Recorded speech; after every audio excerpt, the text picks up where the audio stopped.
What's up, guys? I'm Westin Workman, and this is the Not Speeding, Just Qualifying podcast.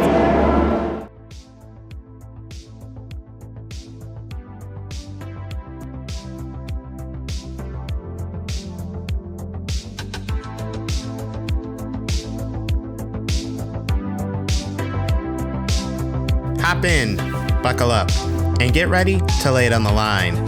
This is Not Speeding, Just Qualifying, a podcast that's just as fast as it sounds.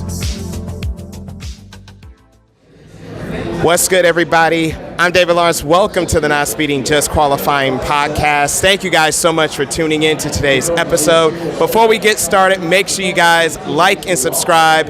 Not Speeding, Just Qualifying, YouTube Music, the podcast section. Make sure you subscribe to us today. We are live on location at Road Atlanta, and depending on how I have this structured, I have a special guest next to me. If you know me, you know I love to chronicle rising stars, and I definitely have a young man who is definitely bringing his A game and changing the game in sports cars. I got plenty to introduce about him, but without further ado, it's my honor to welcome to the Not Speeding, Just Qualifying podcast, Westin Workman. Westin, thanks so much for the time, man. Thank you for having me. I'm really glad to be here. Let's get into the questions, man. I'm excited. And I did this on purpose. Make sure to put some respect on your name. 2025 Toyota GR Cup North America champion, Westin Workman. Brother, congratulations on the championship. To hear champion after your name, what does that mean?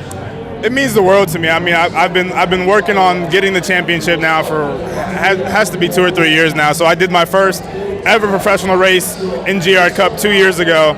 I got the opportunity from Toyota to do my first professional race, and they took a chance on me. I podiumed in my first ever GR Cup race, and it's just been an ongoing battle from there, trying to get race wins, trying to get a championship, and we finally did it this year. So I'm just super happy to do that, and everybody who supports me makes it happen. It's not just a single person effort, it's a team effort. The team, Toyota, my parents, everyone who supports me. Man, and by the way, 5 wins so far in 10 races. We're recording this at Petit Le Mans. He still has one more weekend worth of races to go. That's how dominant his season was. But Westin, before I go too much further, let's go back. How did young Westin get into racing? How did you catch the bug? Yeah, so it started pretty much out of the womb, really. My dad, he was a car enthusiast and a motorsports enthusiast, but he never raced. He actually played ice hockey. D1 ice hockey in college. So I was a first generation racer. I was kind of naming cars in the parking lot, pointing out cars before I could even say mommy and daddy. So it's come from a love of the culture of cars, and not necessarily the start of motorsports. And then when I was around 8 years old, I started doing indoor go-karting. Kind of progressed through that, needed more competition. Then when I was 12, my dad bought me my first go-kart. So been very fortunate to have a family who's very supportive. As we know, racing is a very expensive sport. I've been very, very lucky and fortunate to have a supportive family there. So I started racing go-karts locally and nationally when I was 12. And then I got sponsored by Mazda straight out of go-karts to race Mazdas for 2 years. And then through racing Mazdas, that's when Toyota noticed me and I got involved with Toyota. So I've been with Toyota now for 2 years. So it's just been an ongoing process, ongoing battle. And the fight doesn't just stop here because I'm a champion. I still want to continue to fight and keep progressing through the racing industry. Hey, before I move on, you sound like me when you said you were naming cars before you were actually saying words, because that's kind of how I started that, and then just like street directions, huge. My parents know that with me at an early age, just very huge, and just directions. So you mentioned Mazda. You've also, in addition to your GR Cup itinerary, you've also been doing the Mazda MX-5 Cup for the last 2 seasons. You've had some success, no podiums, unfortunately. Didn't get that win, but take us through what Mazda MX-5 has done for you. What have you learned? How's it really sharpened your arsenal as a driver? Yeah, so I really got to give Mazda a lot of credit, right? They're one of the only OEMs that's taking drivers from the grassroots section of motorsports and putting them in real race cars, right? So straight out of go-karting, I got sponsored by Mazda. They host this what's called a Spec MX-5 shootout and an MX-5 Cup shootout. So they had just inaugurated the Spec MX-5 shootout, which was designed to take go-karters to race cars. And it's a shootout where it's not really a race, but it's an evaluation of consistency on-track pace, how you market yourself, how you sell yourself, how you talk to people, how you network, all these different things. So it's really an evaluation. So I did that.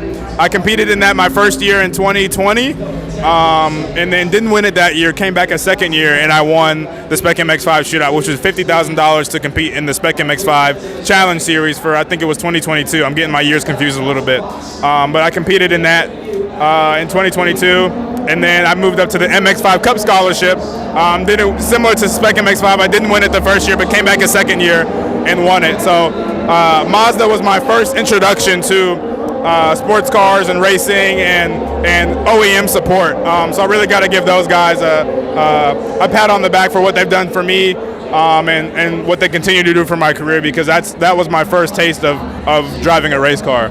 And Mazda, as you said, so many talented drivers get their start. Of course, Connor Zillage ripping it up in NASCAR, got his start in MX-5 Cup.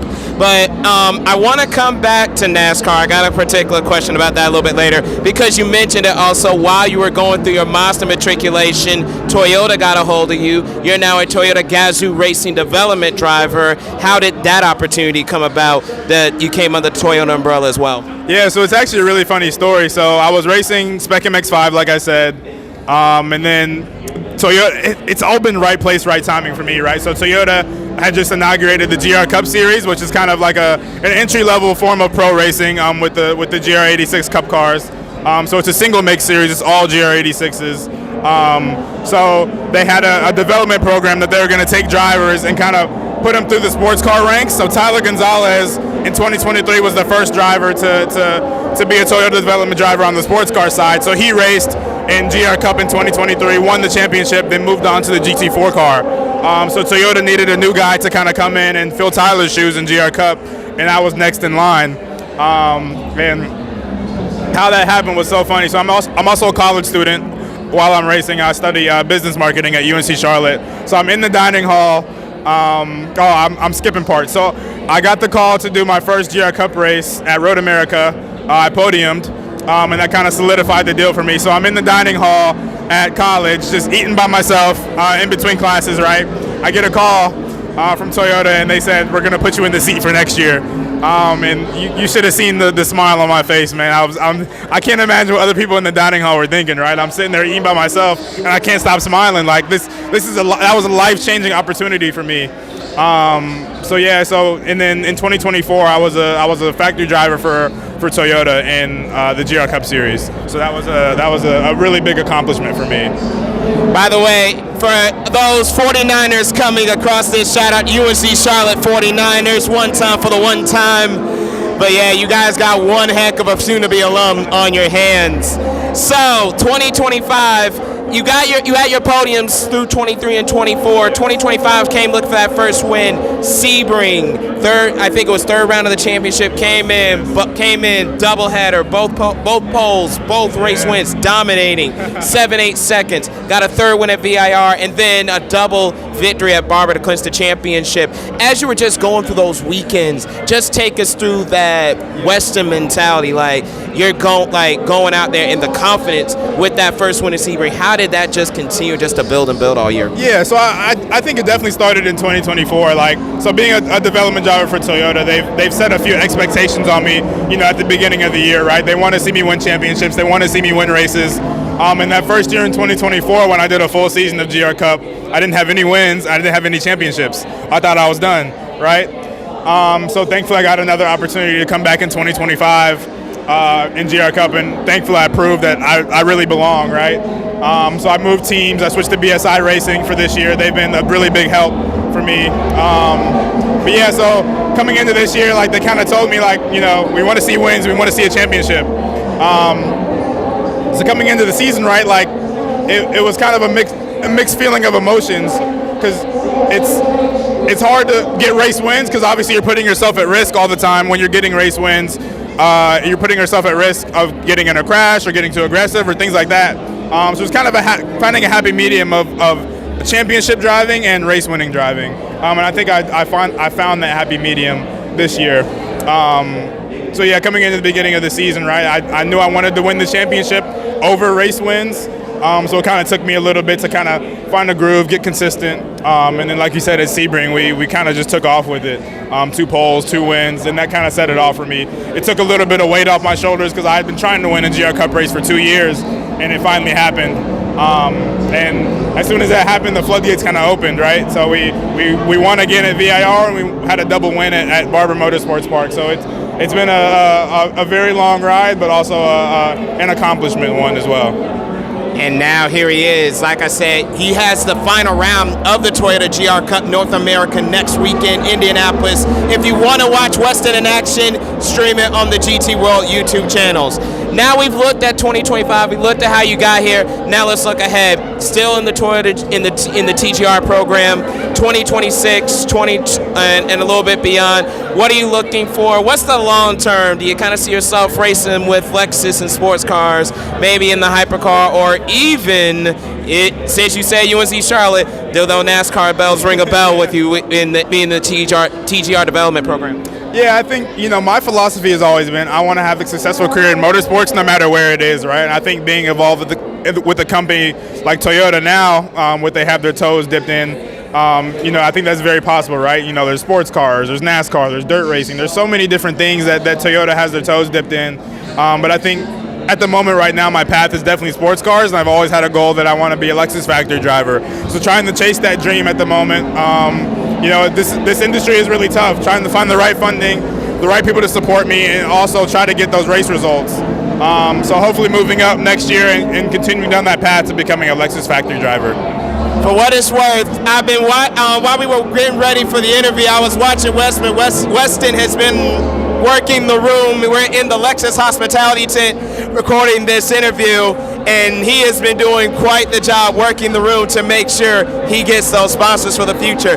Please make sure y'all send some money his way, where the big donors at. Come on, get my brother. Let's get him some money so he can go win some more championships. Westin, before we go, I love to do this segment with my guests. It's called Hot Lap.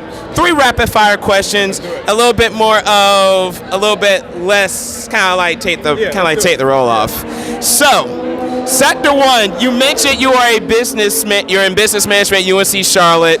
If you were not in racing, what would you be using that business degree to do? Ooh. Probably have my own car dealership. Like I said, I've always loved cars. I've liked modifying cars. I think having a modified car dealership would be my dream, be my goal, and I would use that to kind of market my business and sell cars. 1A, since you said dealership, which top 3 OEMs would you be selling? Toyota, Lexus, and